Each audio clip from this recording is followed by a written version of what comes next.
thing you do want to kind of watch out for is note that the sternum comes to a curve.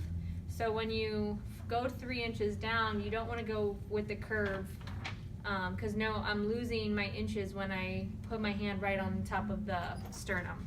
So you want to go directly, I believe it's about 3 inches down. It also will give you about an inch or two of light above the shoulder. That's also how you know that you're in a good T-spine. So it is a lot kind of like an AP chest. You're just gonna you're gonna center up just a little bit from the AP chest. You're gonna have probably 2 inches amount of light above the shoulder. You're gonna be mid what?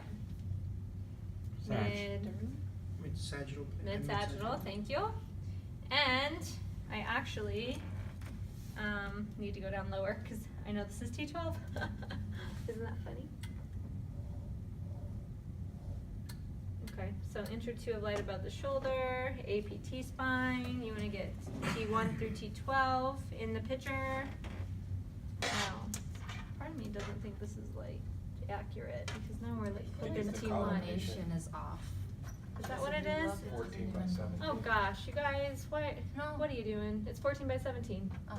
Yeah, good call, Tiffany. Because you're going to use a larger focal spot for this, right? Well, you need to get T1 through T12, so you have to have 17 inches.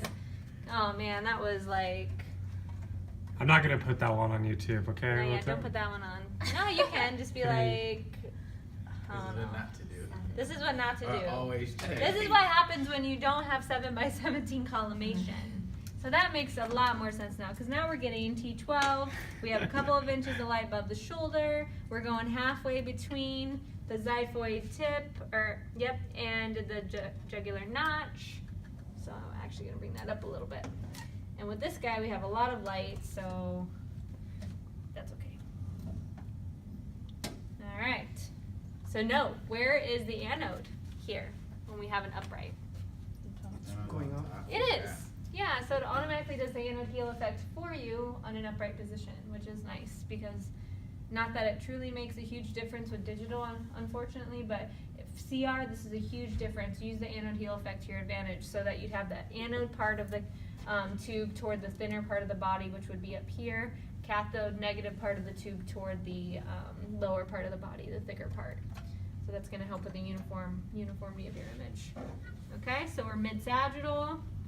You can put a right or left marker up at the top. That's what I would do. And then you can take your image. Okay? Quick question. Yes? On the anode heel effect, if it's not labeled how it's labeled here, like how do you It'll know? be labeled. There's always a positive end label and there's always a negative end label. You just have to find it. Oh, okay. I'm like, how do you know which side is which side if it's not?